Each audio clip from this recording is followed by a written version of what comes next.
जहां इस वक्त ये कहानी आगे बढ़ने वाली है।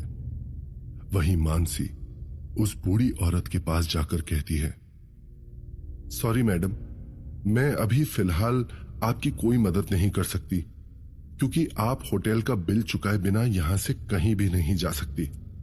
अगर आपके पास होटल का बिल चुकाने के लिए बिल्कुल ही पैसे नहीं हैं, तो फिर हमें मजबूरी में पुलिस को बुलाना होगा। इस बात पर वो बूढ़ी औरत मानसी की ओर देखकर अपनी ऊंची आवाज में कहती है, शायद तुम लोगों के पास दिल नाम की कोई चीज नहीं है। तुम लोगों के पास इंसानियत नहीं है क्या? क्या तुम्हें किसी की मजबूरी का मतलब भी नहीं पता? मानसी कहती है, ऐसी बात नहीं है मैडम, हम खुद भी मजबूर हैं। इस पर वो बूढ़ी औरत कहती है, प्लीज बेटा, मेरी बात समझने की कोशिश करो। मैं बहुत परेशान हूं। मेरे पास पैसे होते तो मैं वक्त ही नहीं लगाती तुम्हें देने में। मैं ऐसा करती हूं, तुम्हें अपनी घड़ी उतार कर दे देती हूं, पर ये कितने की है मैं ये नहीं जानती। या फिर तुम चाहो तो मैं किचन में जाकर बर्तन धो देती हूं। मेरी मदद करो बेटे, तुम्हारी भी दादी मेरी ही उम्र की होगी। मैं बहुत लाचार हूं, मुझ पर तरस खाओ। इतना कहते कहते वो बूढ़ी औरत मानसी के पैरों में गिरने लगती है और रोने लगती है। मानसी फटाफट उस औरत को उठाकर चेयर पर बैठाती है। ये सब सुनकर मानसी की आंखों में भी आंसू आ जाते हैं। ये आप क्या कह रही हैं मैडम? आप ऐसा मत कहिए। हमारे होटल के कुछ रूल्स हैं, इसमें मैं आपकी कोई मदद नहीं कर पाऊंगी। यहां तक कि ये सब देखकर विशाल और दिव्या को भी बहुत बुरा लग रहा होता है। जैसे कि वो चाहते तो हैं इस बूढ़ी औरत की मदद करना, लेकिन बीते 7 साल में जाना उनके लिए भी मुमकिन नहीं है और वो चाहकर भी कुछ नहीं कर सकते, क्योंकि ये सिर्फ एक पुरानी घटना है। वहीं मानसी भी इस वक्त अंदर ही अंदर एक अलग किस्म के गिल्ट से भरती जा रही है। उसकी आंखें इस बात का सबूत है कि वो भी इस बूढ़ी औरत की मदद करने के लिए दिल ही दिल में बहुत संघर्ष कर रही है, लेकिन वह मल्लिका के ऑर्डर्स के आगे कुछ भी तो नहीं कर सकती। और इस वक्त मल्लिका लगातार उस रूम के बाहर मौजूद होकर अपनी निगाहों से उन दोनों की तरफ ही घूरती जा रही है। मल्लिका की ओर एक नजर देखकर मानसी खुद के इमोशंस को कंट्रोल करते हुए उस बूढ़ी औरत से कहती है, देखिए मैडम, जहां बिजनेस होता है वहां इमोशन से काम नहीं लिया जाता, क्योंकि हमारे हाथ बंधे हुए हैं और हम यहाँ के रूल्स एंड रेगुलेशंस के हिसाब से कोई मदद नहीं कर सकते आपकी। और यहाँ होटल राजमहल में आने से पहले आपको भी तो ये सोचना चाहिए था कि आप एक 5 स्टार होटल में आ रही हैं। आपको पता होना चाहिए था कि आप इस होटल को अफोर्ड कर पाएंगी या नहीं। आपके पास सस्ते होटल का भी ऑप्शन था, लेकिन आप यहीं इस होटल में आई। इसमें आपकी ही गलती है। आपको एक दफा सोचना चाहिए था। सो आई एम वेरी सॉरी, मैं आपकी कोई मदद नहीं कर सकती। विशाल की आंखें ये सुनकर फटी की फटी रह जाती हैं और वो वहां खड़ी मल्लिका की ओर देखता है। उसे लगता है कि कम से कम अब तो मल्लिका का मन पसीज जाएगा। अब तो कम से कम वो इस बूढ़ी औरत को मदद करने के लिए आगे आएगी। लेकिन नहीं, मल्लिका की आंखों में कहीं कोई इमोशन नहीं है, जैसे कि उसे इस बात से जरा भी कोई तकलीफ नहीं हो रही है। वहीं आगे मानसी उस बूढ़ी औरत की तरफ देखकर कहती है, तो मैडम, आपने क्या सोचा? आगे आप क्या करना चाहेंगी? आपका जितना भी बाकी का किराया है अभी आप पे करेंगी या फिर मैं अभी पुलिस को कॉल करूं? इस बात पर वो बूढ़ी औरत अपनी नम आंखों से मानसी और फिर मल्लिका की ओर देखकर कहती है, रुक जाओ, ऐसा मत करो। मैं कैसे चुकाऊंगी इस होटल का किराया? कम से कम जब तक मेरे बेटे से मेरी बात नहीं हो जाती, मुझे एक रात का वक्त दे दो। इस बात पर मानसी कहती है, ठीक है मैडम, हम लोग आपको एक रात का वक्त दे रहे हैं, लेकिन हमारे पास आपको आपके कमरे में लॉक करने के अलावा और कोई ऑप्शन नहीं है। हमारे सिक्योरिटी गार्ड आपको आपके कमरे में लॉक कर देंगे रात भर के लिए। आपको जिसे कॉल करना हो आप कॉल कर लेना, जिसको आपको यहां बुलाना हो बुला लेना, लेकिन आप इस होटल का किराया चुकाए बिना यहां से कहीं नहीं जा सकती हैं। इस बात पर भड़कते हुए वो बूढ़ी औरत कहती है, तुम्हें मैंने एक अच्छी लड़की समझा था, लेकिन तुम एक बेशर्म लड़की हो। तुम्हारे अंदर दो पैसे की तहजीब नहीं है। अपने बड़ों से कैसे बात की जाती है तुम्हें तो ये तक नहीं पता। क्या मेरी उम्र की तुम्हारी दादी नहीं है? क्या तुम अपने मम्मी पापा से भी इस तरह से बात करती हो? माँ बाप का नाम सुनकर मानसी एक पल के लिए अपनी नजरें उस वक्त झुका लेती है, लेकिन वो अपने दर्द को अपनी आंखों से बाहर नहीं आने देती, क्योंकि उसकी आंखों में एक दर्द चुभने सा लगा है। एक ऐसा पुराना दर्द जिसे वो भुलाकर भी भुला नहीं पाई है।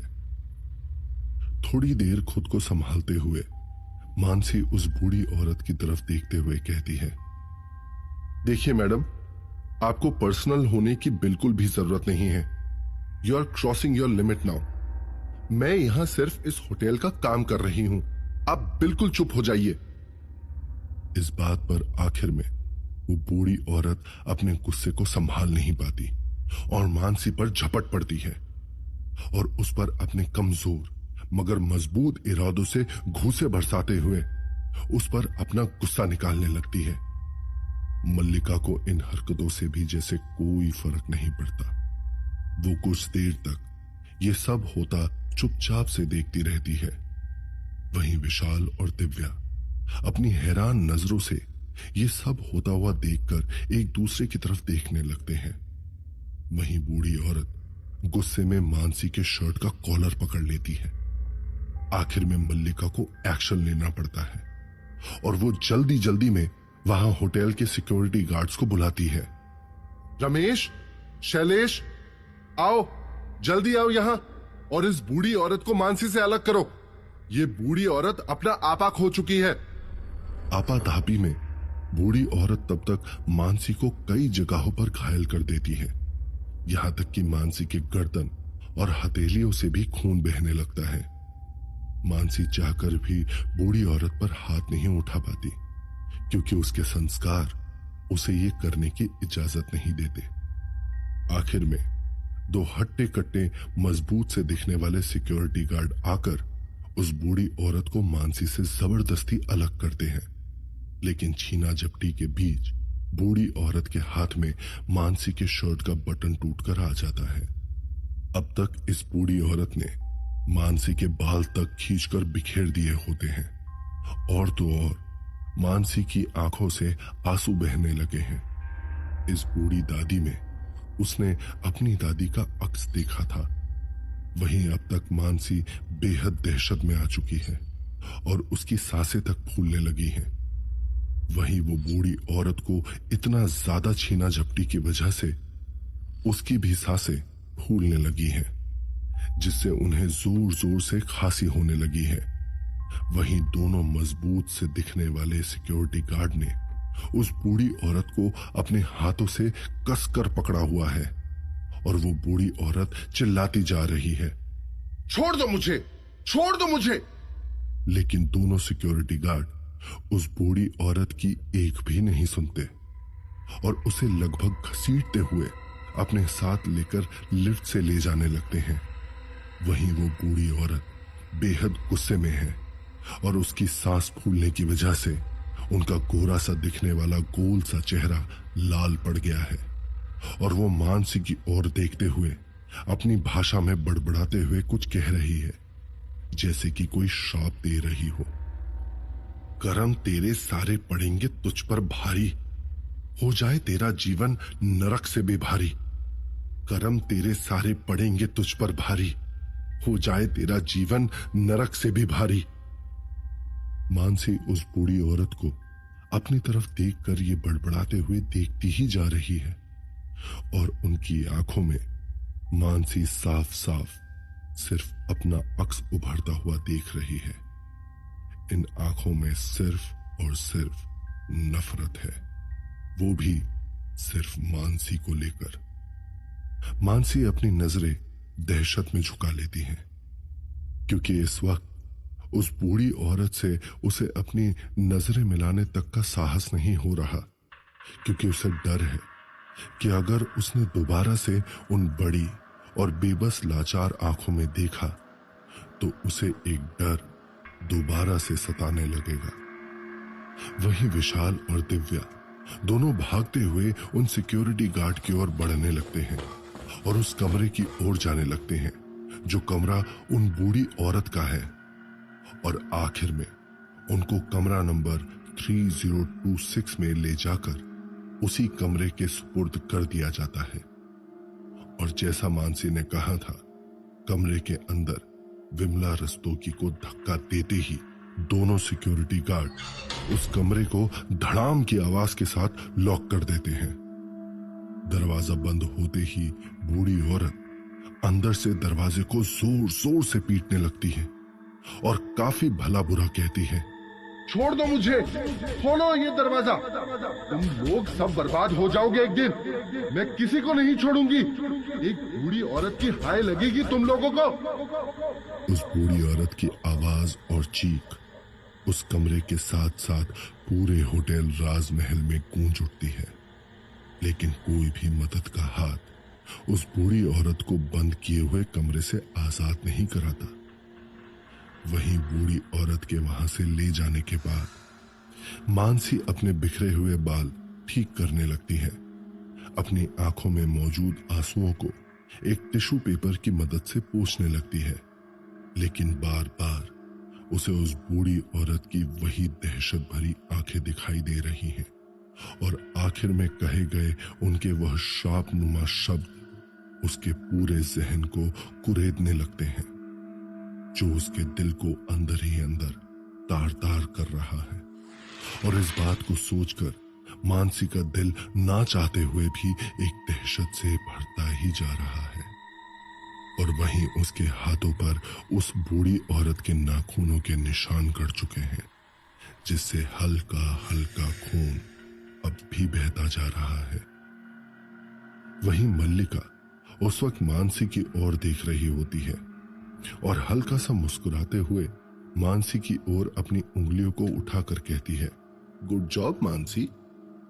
और इस बात पर ना चाहते हुए भी मानसी जबरदस्ती मुस्कुराती है और अगले ही पल अपनी नजरें झुकाकर नीचे देखने लगती है, क्योंकि उसके अंदर एक अपराध बोध जन्म ले चुका है, एक ऐसा गिल्ट जो उसे अंदर ही अंदर सताए जा रहा है। एक लाचार और बेबस बूढ़ी औरत को किराया ना दे पाने की वजह से उसके कमरे में जबरदस्ती उसे क्योंकि इतने बड़े होटल के मालकिन होने के नाते हर एक काम को अपनी नजरों से हर रोज देखना होता है कि सब चीजें अपनी जगह पर मौजूद है या नहीं, और होटल में मौजूद हर एक स्टाफ अपना काम बारीकी से बखूबी से निभा रहा भी है या नहीं। तभी सीढ़ियों से मल्लिका को उतरता देखकर मानसी उसके पास जाकर कहती है, मैडम मुझे आपसे कुछ बात करनी है, एक गेस्ट को लेकर। तब तक विशाल और दिव्या भी वहां पहुंच जाते हैं और उन दोनों की बातों को गौर से सुनने लगते हैं। मल्लिका कहती है, हाँ क्या बात है मानसी। वही मानसी आगे कहती है, मैम वो लेडी जिसे अभी आप यहां देख पा रही हैं, जो वहां अंदर कमरे में बैठी है, उनका नाम विमला रस्तोगी है और वो कह रही हैं कि वे हमारे होटल राजमहल का बिल पूरा पे नहीं कर पाएंगी। वो काफी अच्छे परिवार की ही लग रही हैं, लेकिन शायद उन्हें कुछ पर्सनल प्रॉब्लम है, उनकी फाइनेंशियल कंडीशन कुछ ठीक नहीं। ये बात सुनते ही मुस्कुराती हुई मल्लिका के चेहरे के हाव भाव अचानक से कुछ बदल जाते हैं और वो मानसी से रूड तरीके से बात करते हुए कहती है, नहीं मानसी, जाकर अभी सीधे सीधे कह दो उनसे, आई कांट हेल्प इट, मैं आपकी कोई मदद नहीं कर सकती, क्योंकि अगर हम ऐसे ही सबकी मदद करते रहें तो फिर हम और हमारे होटल राजमहल का बिजनेस कुछ ही दिनों में बंद पड़ जाएगा।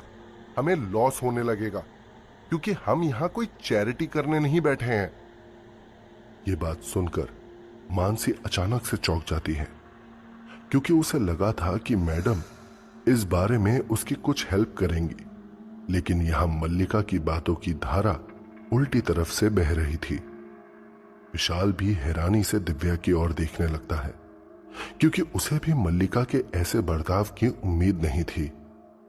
आगे मल्लिका मानसी से कहती जा रही है, और मानसी एक बात बताओ, अगर यहां मौजूद हर एक गेस्ट ऐसी बातें करता रहा तो फिर मैं तुम्हें पैसे कहां से पे करूंगी? तुम्हारी सैलरी कहां से आएगी?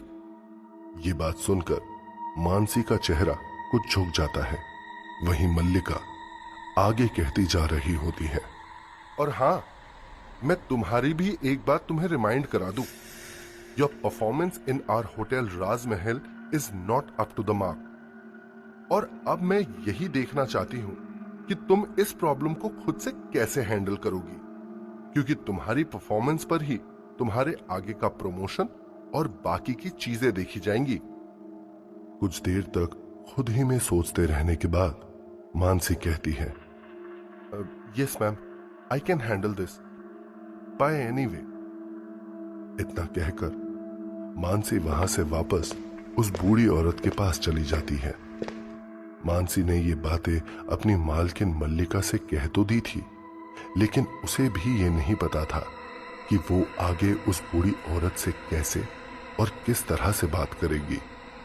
वहीं विशाल और दिव्या मल्लिका के इस अजीब से व्यवहार की वजह से थोड़ा हैरान रह जाते हैं, और जो कुछ भी आगे होने वाला है उसके साक्षी होने के लिए उस अकाउंट्स डिपार्टमेंट के कमरे की ओर बढ़ जाते हैं, जहां इस वक्त ये कहानी आगे बढ़ने वाली है।